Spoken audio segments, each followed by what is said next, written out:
I moved to this small town to start fresh, to leave behind the chaos and stress of the city and find some peace and quiet in the countryside.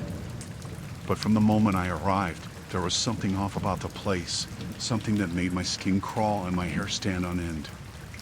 It started with my neighbor, Mr. Johnson. He seemed like a nice enough guy at first, always smiling and waving whenever we crossed paths. But the longer I lived next door to him, the more I began to suspect that there was something not quite right about him. There were the strange noises that came from his house at odd hours of the night, like muffled screams and the sound of heavy objects being dragged across the floor. And then there were the strange smells that seemed to waft from his property, like something rotting and decayed. I tried to brush off my suspicions, to convince myself that I was just being paranoid. But the more time I spent around Mr. Johnson, the more convinced I became that there was something truly sinister lurking beneath his friendly facade. One day, while I was out walking my dog, I noticed something strange in Mr. Johnson's backyard. There was a large hole dug into the ground, surrounded by piles of dirt and what looked like bloodstains. I tried to convince myself that I was just imagining things, that there must be a reasonable explanation for what I was seeing. But deep down, I knew that something was very wrong, and that I needed to find out what was going on before it was too late. I made up my mind to confront Mr. Johnson about what I had seen, to demand answers and put an end to whatever dark secrets he was hiding. But when I knocked on his door and he answered, all of my resolve vanished in an instant. There was something about the look in his eyes, something cold and calculating that sent a chill down my spine. I tried to stammer out an explanation for why I was there, but he just smiled and invited me in, his voice smooth and reassuring. I stepped inside reluctantly, my heart pounding in my chest as I tried to come up with a plan to get out of there alive. But before I could say anything else, Mr. Johnson offered me a drink, and I found myself accepting without thinking. As I took a sip of the liquid he handed me, I felt a sudden wave of dizziness wash over me, and everything went black. When I woke up, I was lying on the floor of Mr. Johnson's basement, my hands and feet bound tightly with rope. I struggled to free myself, panic rising in my chest as I realized that I was completely at his mercy. I could hear him moving around above me, the sound of his footsteps echoing through the darkness like a death knell. And then, just when I thought things couldn't get any worse, I heard the sound of a door creaking open, followed by the unmistakable sound of someone else entering the room. I held my breath, my heart pounding in my chest as I waited for whatever horror awaited me. But instead of the expected blow, I heard a voice whispering in my ear, a voice that sent a chill down my spine. "Run," it said, the word barely audible over the sound of my own heartbeat. "Get out of here while you still can." I didn't need to be told twice. With a burst of adrenaline, I broke free of my restraints and scrambled to my feet, ignoring the pain in my limbs as I bolted for the stairs. I could hear Mr. Johnson shouting behind me, his voice filled with rage and frustration as he realized that I was escaping. But I didn't stop to look back, didn't dare to slow down until I was safely outside, the cool night air washing over me like a balm. I stumbled out into the street, my breath coming in ragged gasps as I tried to put as much distance between myself and Mr. Johnson's house as possible. And as I ran, I couldn't shake the feeling that I had narrowly escaped something truly horrific, something that would haunt me for the rest of my days. But I didn't care. All that mattered was that I was alive, that I had survived whatever nightmare Mr. Johnson had planned for me.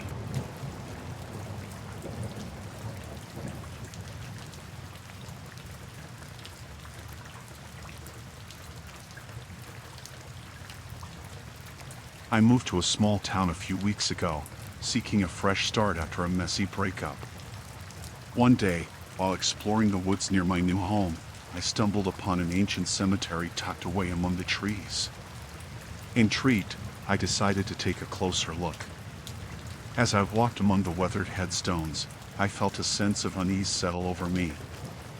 The atmosphere in the cemetery was heavy, oppressive, like the weight of centuries of sorrow and loss bearing down on my shoulders. I was about to turn back when I spotted a figure standing near the edge of the cemetery. He was an older man, dressed in worn overalls and a tattered flannel shirt, with a weather-beaten face and a stern expression. I approached him cautiously, unsure of what to expect. When I asked if he was the groundskeeper, he nodded curtly, his eyes fixed on mine with an intensity that made me shiver. I tried to make small talk, asking him about the history of the cemetery and the people buried there. But his responses were short and cryptic, and I couldn't shake the feeling that there was something off about him. As we talked, I noticed that his gaze kept drifting to a particular gravestone, a crumbling, moss-covered monument that seemed to loom over us like a silent sentinel. When I asked him about it, his expression grew dark, and he muttered something about it being best to leave the dead to rest in peace. I felt a chill run down my spine, but I pushed aside my unease and pressed him for more information. That's when things took a turn for the worse. The groundskeeper's demeanor changed in an instant, his eyes narrowing as he fixed me with a cold, calculating stare. He stepped closer, his voice low and menacing as he warned me to leave the cemetery and never come back. I tried to protest, to ask him why he was so adamant about keeping me away. But before I could say another word, he lunged at me, his hands grabbing for my throat with a strength that belied his age. I stumbled backward, my heart pounding in my chest as I struggled to break free from his grasp. But he was relentless, his fingers digging into my skin like iron claws as he pressed me further and further toward the edge of the cemetery. In a blind panic, I managed to break free and sprinted toward the tree line, the sound of the groundskeeper's laughter echoing in my ears like a sinister taunt. I didn't stop running until I was safely back in town, my lungs burning and my heart racing with fear. I didn't tell anyone about what happened in the cemetery, not the police, not my friends, not even my therapist. I was afraid they wouldn't believe me, that they would dismiss it as a figment of my imagination or the delusions of a troubled mind. But I know what I saw, what I felt, what I experienced that day in the woods.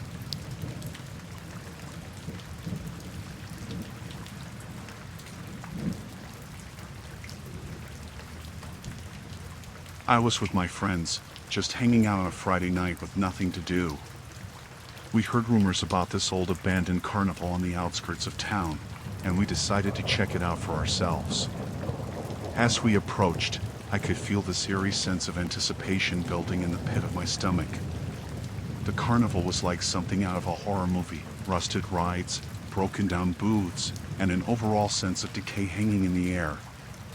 But we were teenagers, and we were invincible, or so we thought.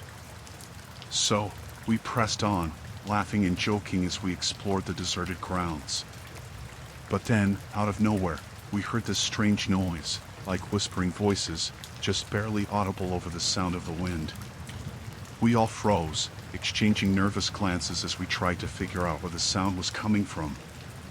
And that's when we saw them, a group of boys, standing in the shadows at the edge of the carnival grounds. They were watching us, their eyes gleaming with malice as they whispered among themselves. I felt this chill run down my spine as I realized that we weren't alone after all. These boys were here, lurking in the darkness, and I had no idea what they wanted from us. But before we could do anything, they started to approach us, moving slowly and deliberately like predators closing in on their prey. I tried to stay calm, to tell myself that they were just kids like us, that they didn't mean us any harm.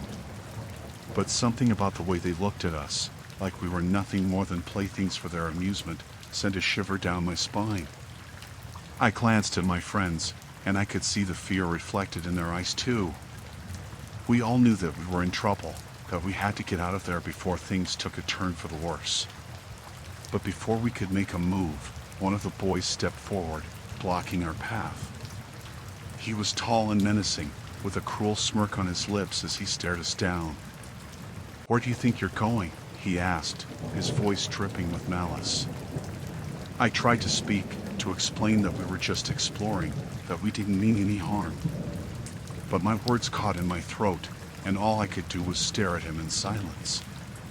The boy laughed, a cold, hollow sound that echoed through the empty carnival grounds. "You shouldn't have come here," he said, his voice low and dangerous. "This is our territory, and you're trespassing."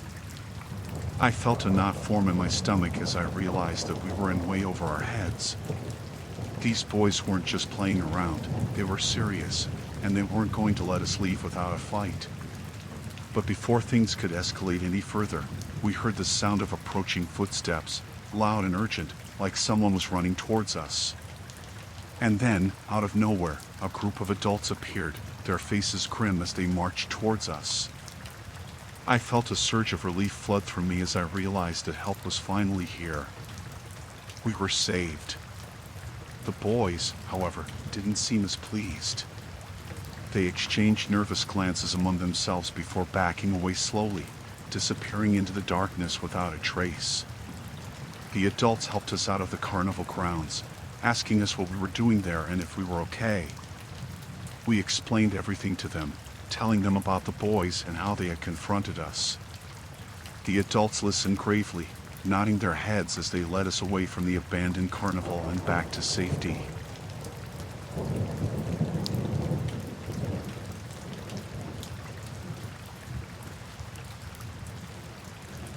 I was in the kitchen, washing dishes after dinner, when I realized that my son wasn't playing in his room like he usually did at this time. I called out his name, but there was no response. I checked his room, thinking maybe he'd fallen asleep, but he wasn't there. Panic started to rise in my chest as I searched the house, calling his name over and over again. But he wasn't anywhere to be found. I ran outside, calling his name as I scanned the yard and the street, but there was no sign of him. I felt this overwhelming sense of fear wash over me as I realized that my son was missing. I didn't know what to do, where to look, or who to turn to for help. I grabbed my phone and dialed 911, my hand shaking as I tried to explain the situation to the operator.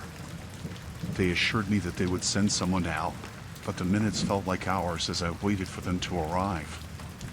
When the police got there, they took down all the details, my son's name, what he was wearing, where he was last seen, and promised to do everything they could to find him.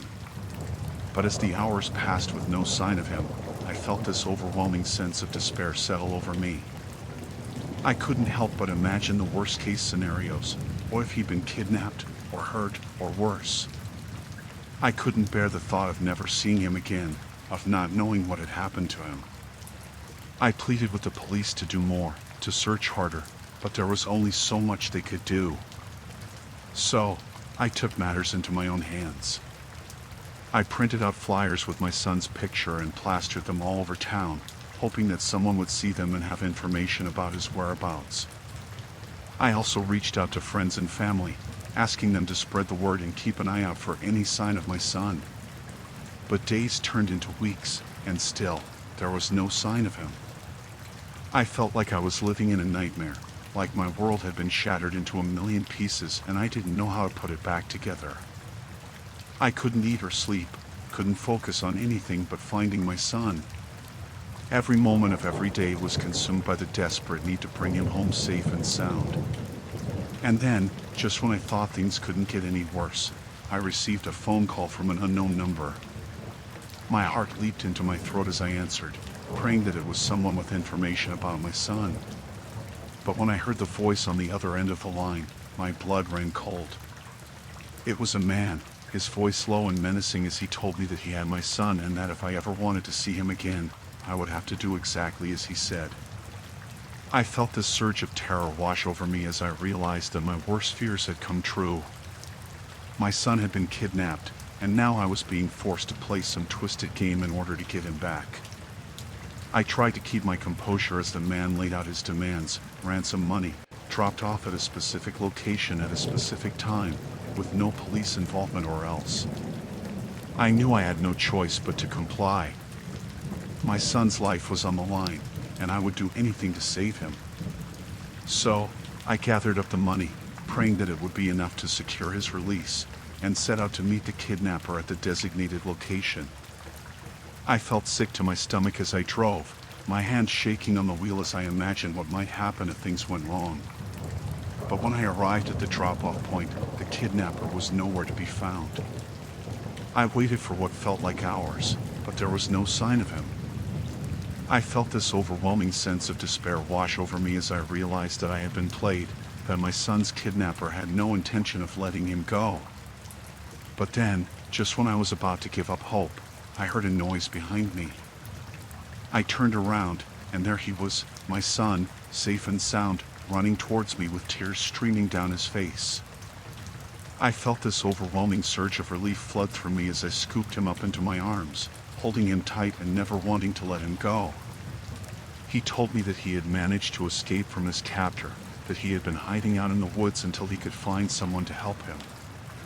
I couldn't believe it. My son was alive, and he was safe. I hugged him tighter than I ever had before, vowing to never let him out of my sight again.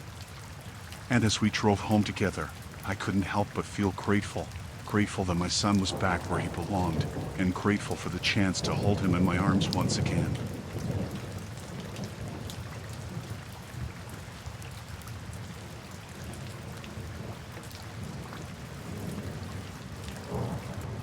We were a group of friends, always looking for adventure and excitement, so when we heard about the abandoned mine rumored to be haunted, we knew we had to check it out. It was the perfect opportunity for a thrilling experience, or so we thought. As we approached the entrance to the mine, I couldn't shake this feeling of unease that settled in the pit of my stomach. The air felt heavy and oppressive, like there was something lurking in the shadows, watching our every move. But we were determined to press on, eager to uncover the secrets hidden within the depths of the mine. We descended into the darkness, our flashlights cutting through the blackness as we navigated the maze-like tunnels. The air was musty and stale, filled with the scent of damp earth and decay.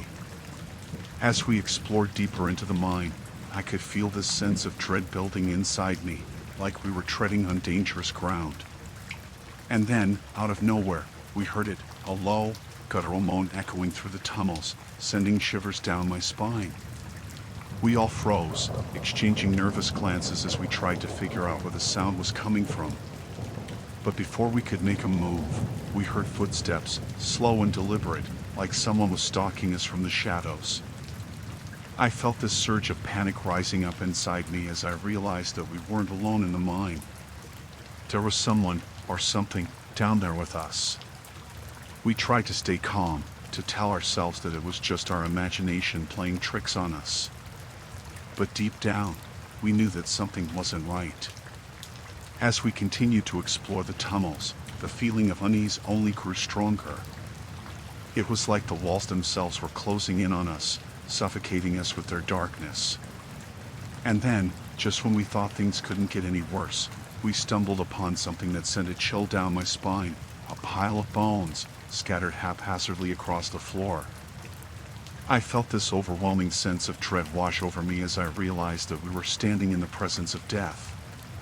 Someone, or something, had met a grisly end in these tunnels, and I didn't want to stick around to find out who, or what, was responsible. But before we could make our escape, we heard it again, that low, guttural moan, closer this time, like it was right on top of us. We turned to run, but it was too late.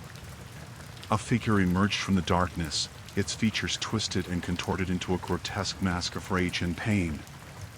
I felt my heart pounding in my chest as I realized that this was the source of the moans, a man, or what was left of one, driven mad by the darkness and isolation of the mine.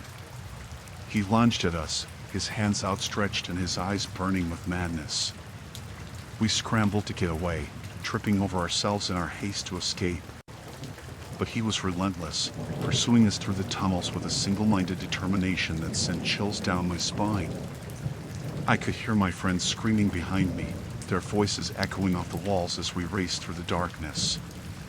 And then, just when it seemed like all hope was lost, we saw it, a faint glimmer of light up ahead, the entrance to the mine looming just beyond reach. We pushed ourselves to the limit, running faster than we ever had before as we made a desperate bid for freedom. And then, with one final burst of speed, we burst out into the open air, gasping for breath as we collapsed on the ground, safe at last from the horrors of the mine. We stayed there for what felt like hours, catching our breath and trying to make sense of what had just happened. But deep down, we knew that we would never forget the terror of that night.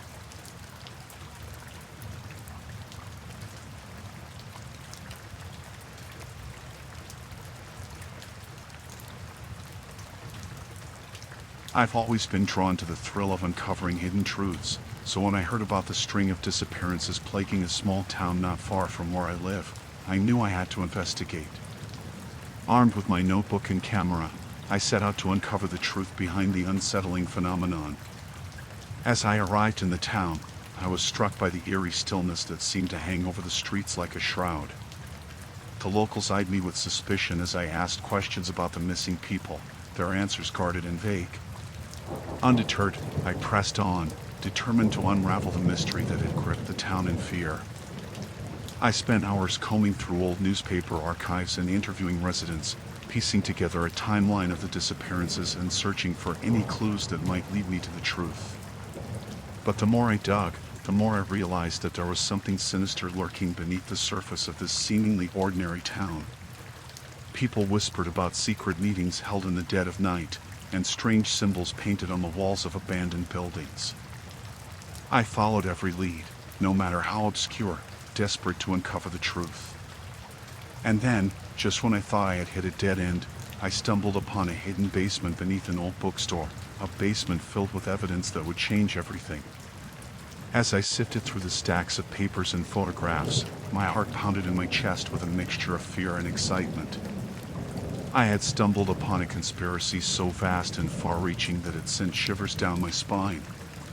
The disappearances were not random, they were orchestrated, part of a larger scheme to cover up the truth about the town's dark past. And as I delved deeper into the mystery, I realized that I was not alone in my investigation. Someone was watching me, lurking in the shadows, waiting for the perfect moment to strike. I could feel their eyes on me wherever I went, their presence a constant threat that loomed over me like a dark cloud. But I refused to back down, determined to expose the truth no matter the cost. I followed the trail of breadcrumbs, piecing together the puzzle one clue at a time, until finally, I uncovered the shocking truth behind the disappearances. The town was built on a foundation of lies and deceit, its very existence a testament to the lengths people will go to protect their secrets. And as I stared into the abyss of darkness that lay before me, I knew that I had to act fast if I wanted to escape with my life. With my heart pounding in my chest, I raced through the streets, desperate to stay one step ahead of my pursuers. But no matter how fast I ran, they were always one step behind, their shadowy figures lurking just out of sight. I knew that I was running out of time, that if I didn't act soon, I would become just another victim of the town's twisted conspiracy. But even as the fear threatened to consume me, I refused to give up hope. And then, just when it seemed like all hope was lost, I stumbled upon a clue that would change everything. A hidden journal tucked away in the basement of an abandoned house, its pages filled with the secrets of the town's darkest secrets. Armed with this newfound knowledge, I raced to the local police station, determined to expose the truth once and for all. But as I burst through the doors, I realized that I was too late. The conspiracy ran deeper than I ever imagined, and the people I thought I could trust were in on it too. With nowhere left to turn, I knew that my only hope was to escape the town and expose the truth to the world. And as I disappeared into the night, I vowed that I would never stop fighting until justice was served, no matter the cost.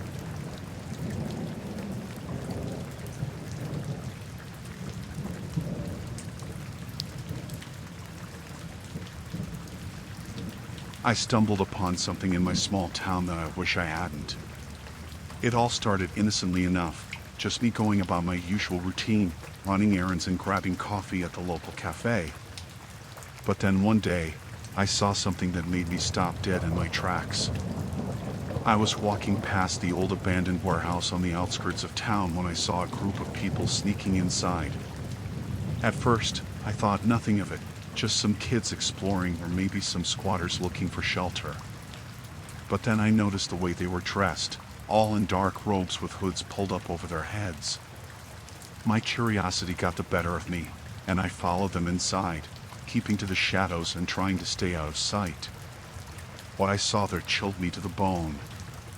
There were candles flickering on every surface, casting eerie shadows on the walls, and in the center of the room, there was a circle drawn in chalk with strange symbols etched into the floor. I watched in horror as the group began to chant in a language I didn't recognize, their voices rising in intensity as they performed some kind of ritual. I wanted to run, to get as far away from there as possible, but something held me rooted to the spot, unable to tear my eyes away from the scene unfolding before me. And then, just when I thought things couldn't get any worse, they noticed me. One of them pointed in my direction, shouting something in a language I couldn't understand, and suddenly, I was surrounded. I tried to fight them off, to push my way through their ranks and escape, but there were too many of them, and they were too strong. They dragged me into the center of the circle, pinning me down as their leader stepped forward, a sinister smile playing on his lips. He whispered something in my ear, something that sent shivers down my spine, and then everything went black. When I woke up, I was lying on the cold, hard ground outside the warehouse, my head spinning and my body aching all over. I stumbled to my feet, my heart pounding in my chest as I tried to make sense of what had just happened. But deep down, I knew that I couldn't stay in that town any longer, not with those people out there, lurking in the shadows and waiting to strike. I packed up my things and left, putting as much distance between myself and that place as possible. But even now, I can't shake the feeling that they're still out there, watching and waiting for me to slip up so they can finish what they started.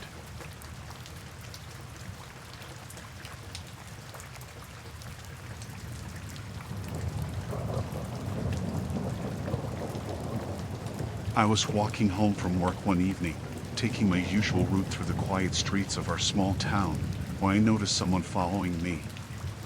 At first, I didn't think much of it. Maybe they were just going in the same direction as me, I thought. But as I turned down one street after another, they stayed right behind me, their footsteps echoing in the silence of the night. I felt this creeping sense of unease settle over me as I quickened my pace, trying to shake them off. But no matter how fast I walked or how many turns I made, they were always there, lurking in the shadows just out of sight.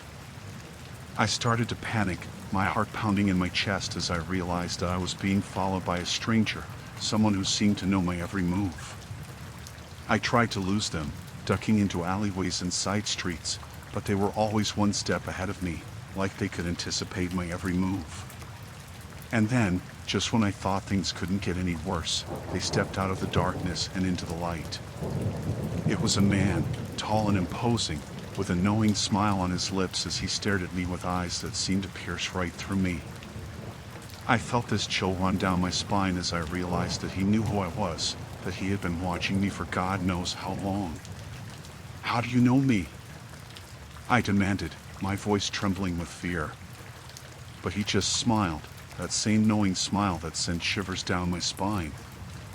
"I know everything about you," he said, his voice low and menacing. "Your hopes, your dreams, your deepest secrets, I know them all." I felt this surge of terror wash over me as I realized that I was face to face with someone who knew everything about me, someone who could use that knowledge against me in ways I couldn't even imagine. I tried to run, but he grabbed me by the arm, his grip like iron as he pulled me closer. "Don't be afraid," he said, his voice softening slightly. "I'm not here to hurt you. I just want to talk." But I didn't trust him, not for a second. I struggled against his grasp, trying to break free and get away from him as fast as I could. But he held on tight, his fingers digging into my skin as he whispered in my ear, his words sending chills down my spine. "You can't escape me," he said, his voice cold and calculating. "I'll always be watching, waiting for the perfect moment to strike." I felt this overwhelming sense of dread wash over me as I realized that I was trapped, at the mercy of this mysterious stranger who seemed to know everything about me. But then, just when it seemed like all hope was lost, I heard the sound of approaching footsteps, loud and urgent, like someone was running towards us. I turned to look, and to my relief, I saw a group of people coming down the street, their faces grim as they marched towards us. I seized the opportunity to break free from the stranger's grasp, running towards them as fast as my legs would carry me. They saw what was happening and wasted no time in helping me, surrounding the stranger and demanding to know who he was and what he wanted. But he just smiled, that same knowing smile that sent shivers down my spine, before disappearing into the darkness without a trace. I collapsed on the ground, trembling with fear and exhaustion as the people helped me to my feet and led me away from the scene. I didn't know who that stranger was or what he wanted from me, but one thing was for sure, I would never forget that encounter for as long as I lived.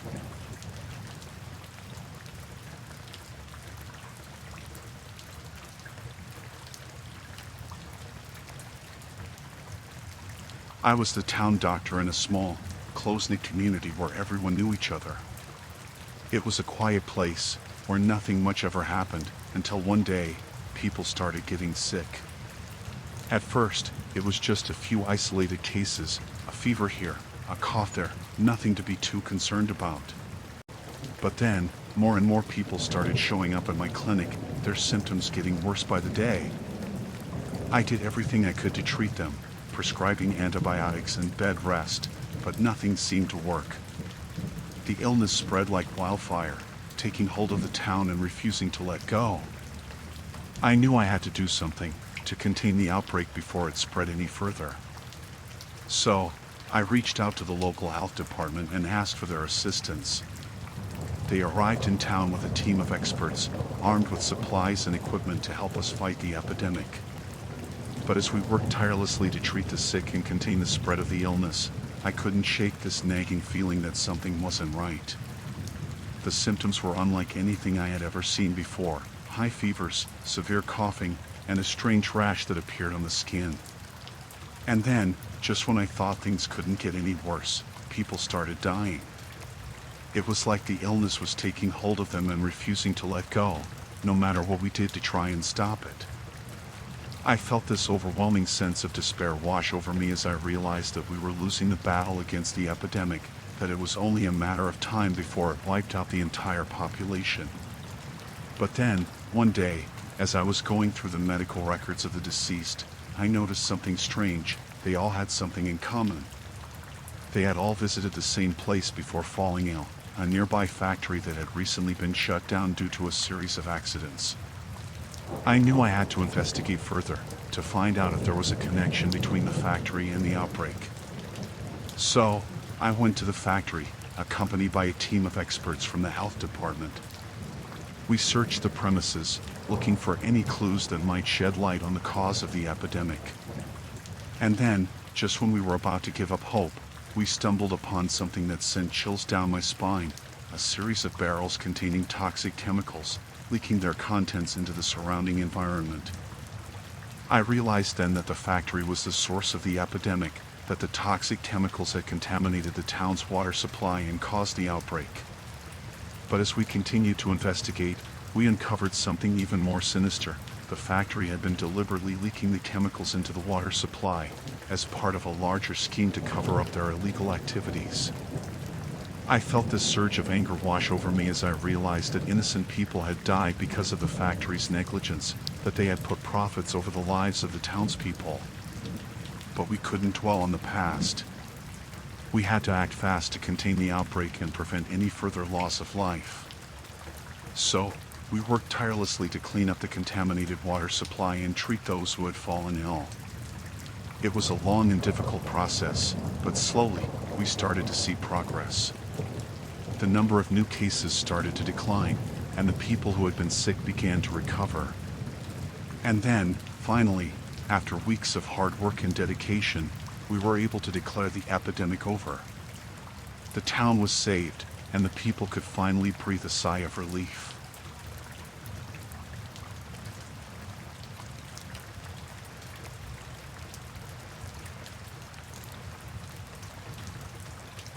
I've always been a fan of camping, so when my friends suggested we go on a weekend trip to the woods outside of town, I jumped at the chance. We packed up our gear and set out for what we thought would be a fun and relaxing getaway. As we arrived at the campsite and set up our tents, everything seemed normal: the crackling of the campfire, the chirping of the crickets, the smell of pine in the air. But as the sun began to set and darkness fell over the forest, things took a turn for the sinister. We were sitting around the fire, roasting marshmallows and telling ghost stories, when we heard a strange chanting coming from the woods. At first, we brushed it off as our imaginations playing tricks on us, but as the chanting grew louder, we knew that something was seriously wrong. Curiosity got the better of us, and we decided to investigate, creeping through the trees until we stumbled upon a clearing deep in the forest. And what we saw there made our blood run cold.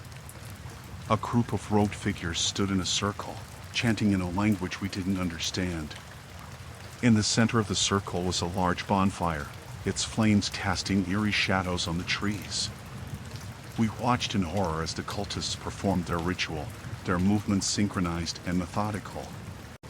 But when one of the cultists looked up and spotted us, we knew that we had been discovered.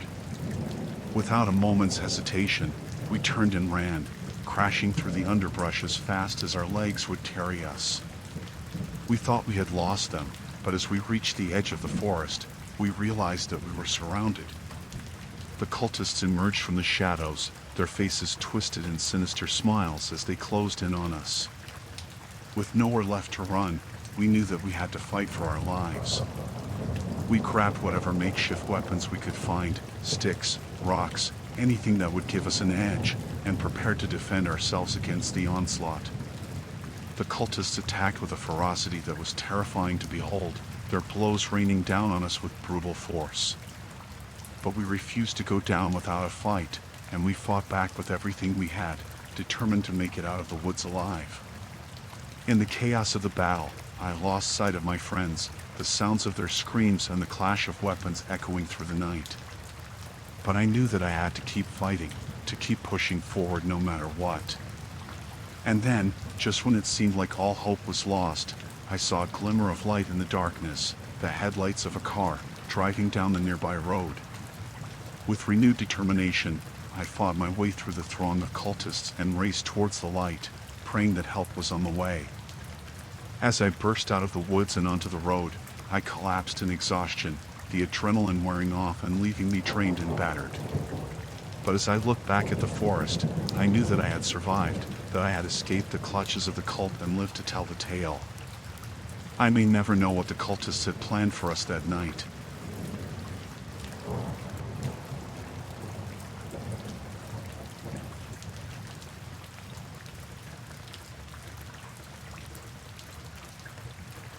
I lived in a small town where everyone knew each other, or at least that's what I thought. My neighbor, Mr. Sears, seemed like a normal guy at first, friendly, polite, always ready with a smile and a wave. But as I got to know him better, I started to notice things, strange things that didn't quite add up. There were the late-night noises coming from his house, strange banging and crashing sounds that kept me up at night.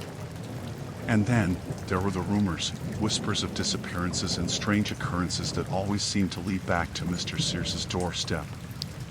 I tried to ignore them at first, to tell myself that it was just idle gossip, but deep down, I couldn't shake this feeling of unease that settled over me whenever I saw him. So, I decided to do some investigating of my own. I started keeping a close eye on Mr. Sears, watching his every move from my window across the street. And what I saw chilled me to the bone. I saw him lurking around town at odd hours, always wearing this eerie grin that sent shivers down my spine. I saw him talking to people, innocent people, people I knew, and there was something about the way he looked at them, something cold and calculating that made my blood run cold. But the final straw came when I saw him dragging something, or someone, into his house late one night.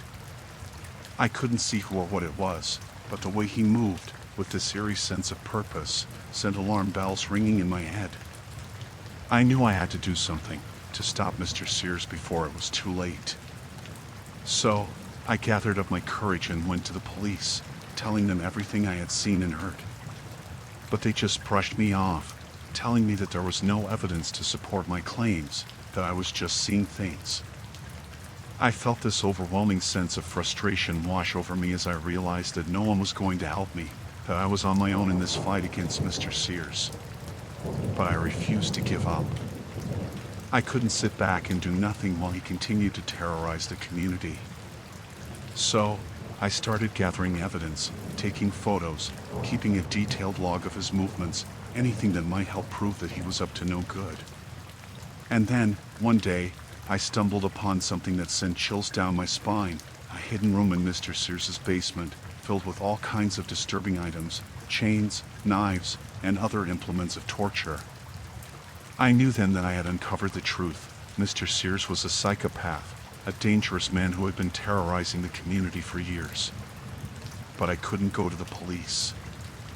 I knew they wouldn't believe me, not without solid evidence to back up my claims. So, I decided to take matters into my own hands. I waited until Mr. Sears left his house one day, then I snuck inside, determined to gather enough evidence to bring him to justice. But as I searched through his belongings, I heard the front door open and close, followed by the sound of footsteps coming down the hallway. I froze, my heart pounding in my chest as I realized that Mr. Sears was home, and I was trapped inside his house. I knew I had to get out of there, to escape before he found me, and God knows what he would do to me. So, I made a run for it, racing towards the back door as fast as my legs would carry me. But just as I reached it, I felt a hand grab hold of my arm, pulling me back with a strength that I never knew Mr. Sears possessed.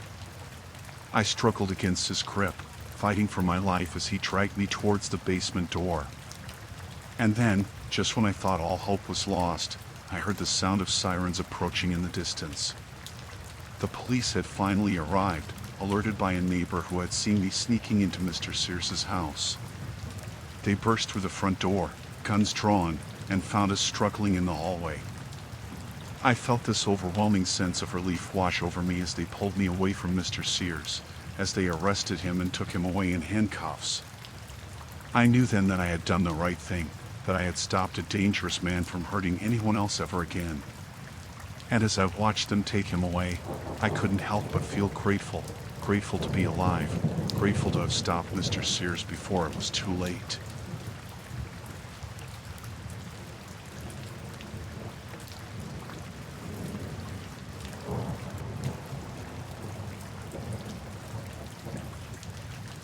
It all started one evening when my family and I were sitting down to dinner in our small town home.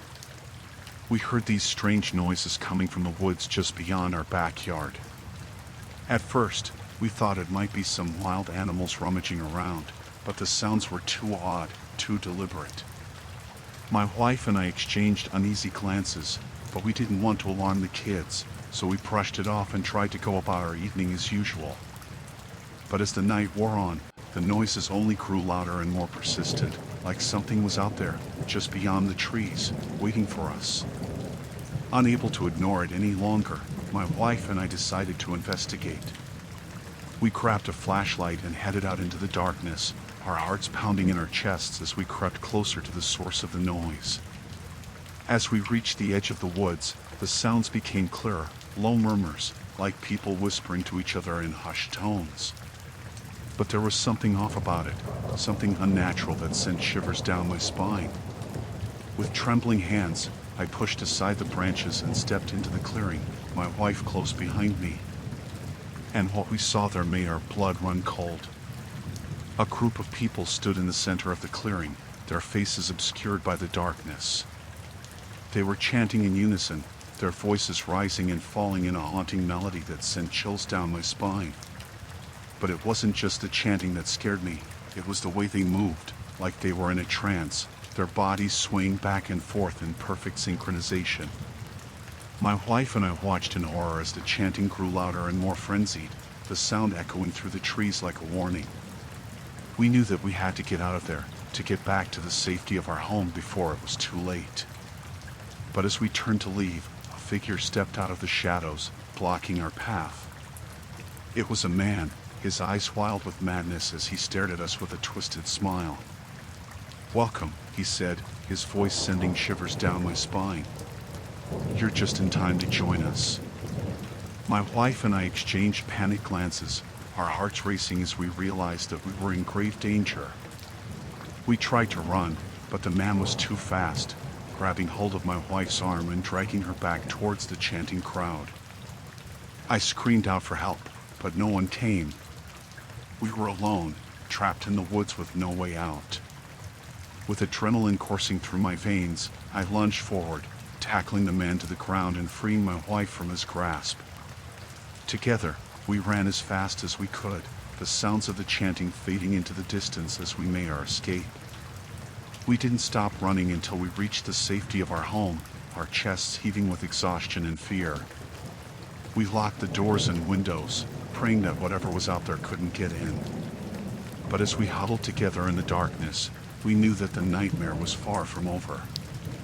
The sounds of the chanting still echoed in our ears, a constant reminder of the horrors we had witnessed in the woods that night.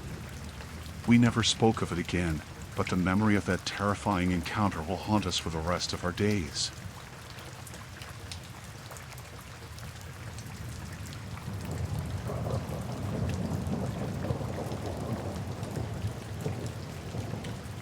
I used to think my small town was like any other quiet, unassuming place. That was until I stumbled upon something that turned my world upside down. It all started innocently enough.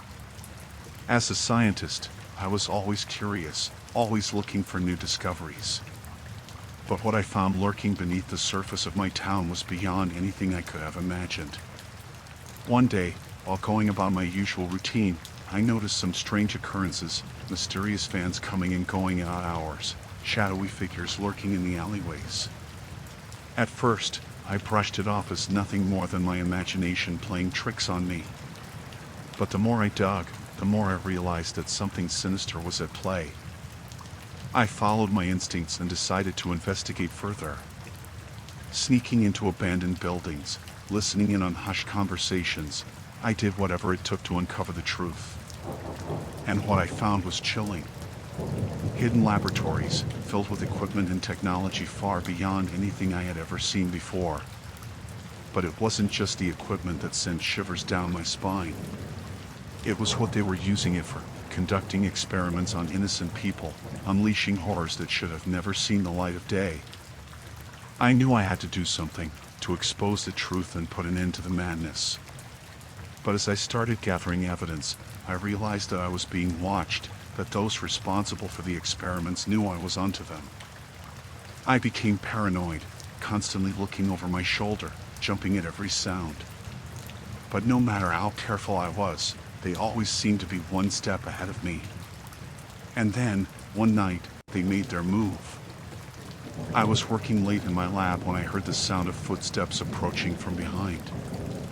I turned around just in time to see a group of masked men burst through the door, guns drawn. They grabbed me roughly, dragging me out into the night. I tried to fight back, to break free from their grip, but they were too strong. They threw me into the back of a van, and before I knew it, we were speeding away into the darkness. I had no idea where they were taking me, what they had planned for me. All I knew was that I was in deep trouble, and I needed to find a way out, and fast. As the hours passed, I racked my brain for any possible escape plan. But the van was like a fortress, with no way out in sight. But just when I was about to lose hope, I heard the sound of sirens approaching in the distance.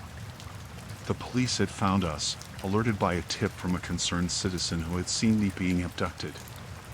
The van screeched to a halt, and the masked men fled into the night, leaving me behind in their wake. The police rushed to my aid, helping me out of the van and checking me over for injuries. I was shaken but alive, grateful to be out of the clutches of those responsible for the horrors being unleashed in my town. In the days that followed, the truth about the experiments came to light, and those responsible were brought to justice.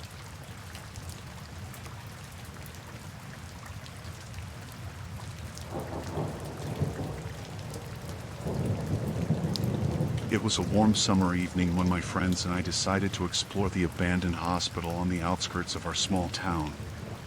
We had heard rumors about the place for years, about the patients who had been left behind when the hospital shut down, about the strange happenings that occurred within its walls. As we approached the hospital, a sense of unease washed over me. The building loomed before us, dark and foreboding against the fading light of the setting sun. But despite my growing apprehension, I followed my friends inside, curiosity getting the better of me. The air inside the hospital was thick with dust and decay, the silence broken only by the sound of our footsteps echoing off the walls. We wandered through the deserted corridors, our flashlights casting long shadows that danced across the peeling paint and cracked linoleum floors. As we explored further, we began to notice strange signs, discarded medical equipment scattered about, empty hospital beds with restraints still attached, and faded charts detailing treatments long forgotten. It was like stepping back in time, into a world that had been abandoned by the living. But the creepiest part was yet to come. As we ventured deeper into the hospital, we stumbled upon a wing that seemed untouched by time. The lights flickered overhead, casting eerie shadows that seemed to move and shift with a life of their own. And then we heard it, a soft whimpering coming from one of the rooms up ahead. My heart pounding in my chest, I followed the sound, my friends close behind me. What we found in that room will haunt me forever. A figure lay curled up on one of the beds, its back to us as it sobbed softly into its hands. As we approached, it turned to face us, revealing a face twisted in agony and despair. It was a patient, but not like any patient I had ever seen before. Its eyes were empty, devoid of any spark of life, and its skin was pale and gaunt, stretched taut over its bones like parchment. But it was the look of utter despair in its eyes that chilled me to the bone. Without a word, my friends and I backed out of the room, our hearts pounding in our chests as we tried to process what we had just seen. We knew then that we had to get out of there, to leave the hospital and never look back. But as we turned to go, we heard a voice behind us, a soft, rasping voice that sent shivers down my spine. "Please," it whispered, "don't leave me here alone." We froze, unsure of what to do. But then, as if by some unspoken agreement, we turned and ran, our footsteps echoing off the walls as we fled the hospital and the horrors within. As we burst out into the cool night air, I felt a sense of relief wash over me. We had escaped the hospital, but the memory of what we had seen would stay with us forever.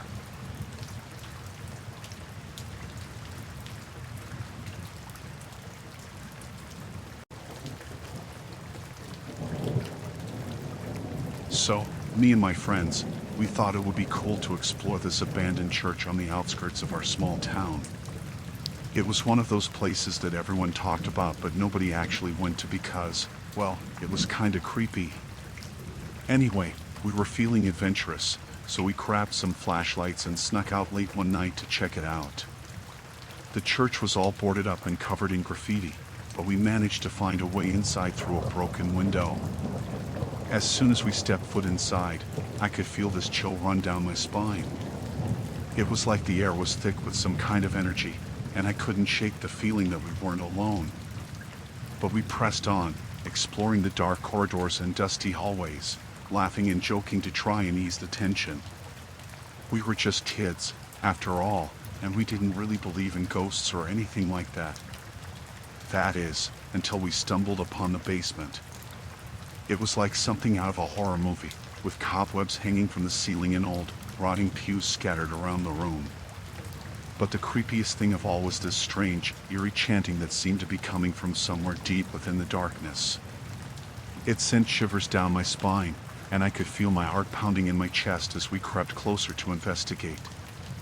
And that's when we saw them. They were these shadowy figures, huddled together in the corner of the room, chanting in some language that I couldn't understand. I could feel this sense of dread washing over me, like we had stumbled upon something we were never meant to see. We tried to run, to get out of there as fast as we could, but it was like we were trapped in some kind of nightmare. The walls seemed to close in around us, and I could feel this pressure building in the air, suffocating and oppressive. I looked at my friends, their faces pale and drawn with fear, and I knew that we had to get out of there, no matter what it took. We ran as fast as our legs would carry us, stumbling and tripping over each other in our haste to escape. But it was no use. The chanting grew louder and more menacing with each passing second, echoing through the empty halls and filling the air with a sense of dread. And then, just when I thought things couldn't get any worse, the floor gave way beneath us, sending us tumbling into the darkness below. I could hear my friends screaming as we fell, their voices echoing in my ears as we plummeted into the abyss. But somehow, miraculously, we survived. We landed in a heap at the bottom of the stairs, bruised and battered but alive. I looked around, trying to make sense of our surroundings, but everything was dark and twisted, like something out of a nightmare. We stumbled to our feet and ran, not knowing where we were going or what we would find when we got there. All we knew was that we had to get out of there, to escape the darkness that threatened to consume us all. And finally, after what felt like hours of running, we burst out into the cool night air, gasping for breath and shaking with fear. We didn't stop running until we were safely back in town, and even then, we couldn't shake the feeling that something was still out there, lurking in the shadows and waiting to strike.